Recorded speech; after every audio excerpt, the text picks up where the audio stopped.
aerodynamic you need to get it just to keep the accuracy. But that's basically it. That's the setup I've been catching on since yesterday. And that's ready to go. So I could just drop that in the margins or fish it about 70-80 yards, no problem. Just remember with PVA bagging is that to make sure you get your rig completely dry before you get it anywhere near your PVA. I mean, one drop of water is going to make the bag break. So dry it off in a towel, drop it in some base mix, just do whatever you think really to get it dry. Yeah, rather than mix up a huge bucket of PVA bag mix and then possibly waste half of it at the end of a session, I like to mix up a little bit, little and often, just to keep it as fresh as possible. I'll often leave the crumbing of the boilies to the very last minute before I'm going to make the bag up. I mean, these the multiplex freezer baits sort of crumb down really nicely, and I find they're superb in bag mixes. But the key is to put them in at the last minute so they don't start drying up. Just tied up a couple of new rigs. I've just set up a couple of typical PVA bag situations. The first one, we've got one size of pellet and a bright boilie. I mean, this is what people traditionally associate with a PVA bag setup. You know, nice and simple, and over the years it's caught a lot of fish. But on waters where you've seen a bit of pressure, this is going to stop working eventually. I mean, it's quite easy for the carp to think, there's a hook bait, let's just eat everything around it and leave that on its own. It does happen. I've seen it countless times in the margins where the hook bait gets sussed straight away, and believe me when I say carp are capable of clearing every bit of that pellet and not even touching that hook bait. They are in a lot of waters. If you compare that with this one, this is what I'm fishing on Unity today. It's dead simple to do. It's just taking the PVA bag setup one step further. Same rig, the hook bait, just instead of a round boilie, just a couple of little cylinder shaped boilies. And in the mix I've just got crushed boilies, two sizes of pellet. I mean, but if you compare the two, it's not hard to see which the carp is going to suss out quicker. I mean, on that one, the hook bait could be anywhere on that one. It could be that boilie, it could be a bit of pellet, it could be that. So you're giving the carp a lot more to think about on that one, and they're going to get caught on that more than on that setup, especially on waters that have seen a little bit of pressure. Not everywhere, you know, this setup will still catch, but I find, especially at this time of year when we're heading into the autumn, 9 times out of 10 this setup will score better than that one.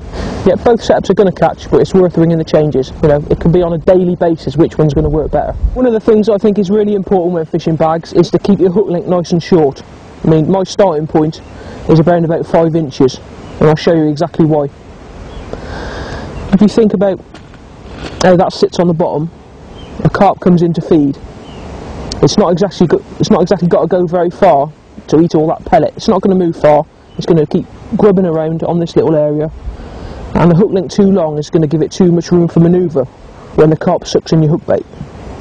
So what I'm looking to achieve is when the carp sucks in the bait, the hook link is going to straighten in its mouth, and what normally happens is it will sort of jolt back, and that's a point when a carp will know that there's something wrong. But say you had a hook link twice that long and it sucks it in,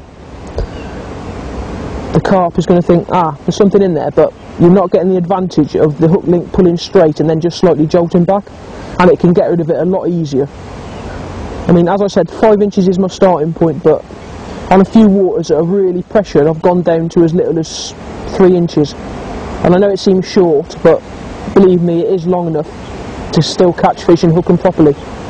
It takes a bit of sort of a leap of faith to fish them that short, but on certain waters it really does work. And if you're fishing like this and you think, I should have caught a fish but perhaps it hasn't gone, and you've had a few liners and you've got fish rolling over your bait, one of the first things I would do is to shorten the link down and see if the carp are getting away with it. And we often find that, say, just taking 2 inches off will do the trick. Yeah, with a setup like this I found that going shorter first is definitely better than going longer. We got down to Unity yesterday afternoon, had a quick little round, spoke to a few of the locals. They put us onto a few hot spots out in the middle, but funnily enough it's been the margins that have produced all the fish. I mean, I took advice of the locals and put 2 rods out in the middle last night, and I've decided to put the 3rd one down the margins where I knew a couple of fish had been caught before. And I must admit, I thought that as it got dark, There was a few fish showing out in open water. The spot I was fishing out there was just behind a big bed of Canadian pondweed, where it shallows up onto a slight plateau. That was a spot I thought was going to produce. And the third rod went down the edge, really, again onto a little silty spot, just a bag and a few spods of hemp over it. And say it was only out there an hour before I had a tench. And then it's just been steady, really, carp every few hours. So it wasn't the rod I expected to go, but it shows you can never tell where the carp are going to be, and even local knowledge sort of isn't enough at times.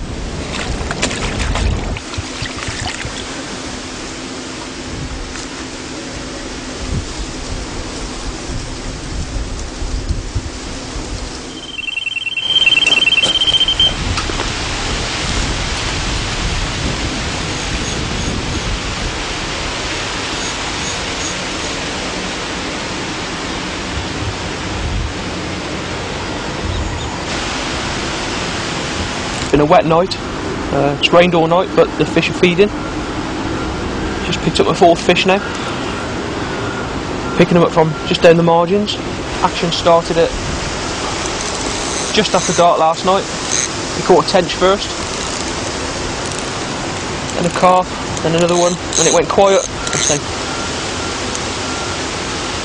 just picked up this one in the rain again.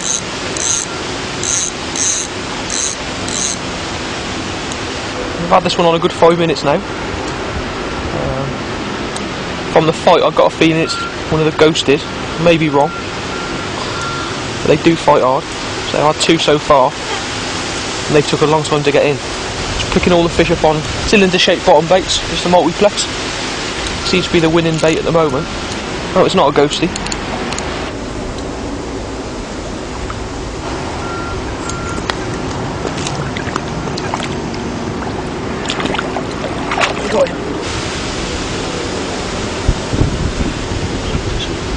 A Unity Lake carp, not a massive one, but I know Linear put a load of fish in last year of this sort of size to grow on. They've already put a lot of weight on. I think they're going to be some big fish in another couple of years' time. Probably give it 2 years, I think that's going to be 20 plus, to be honest. It's about 12-13 pound now. A nice little carp.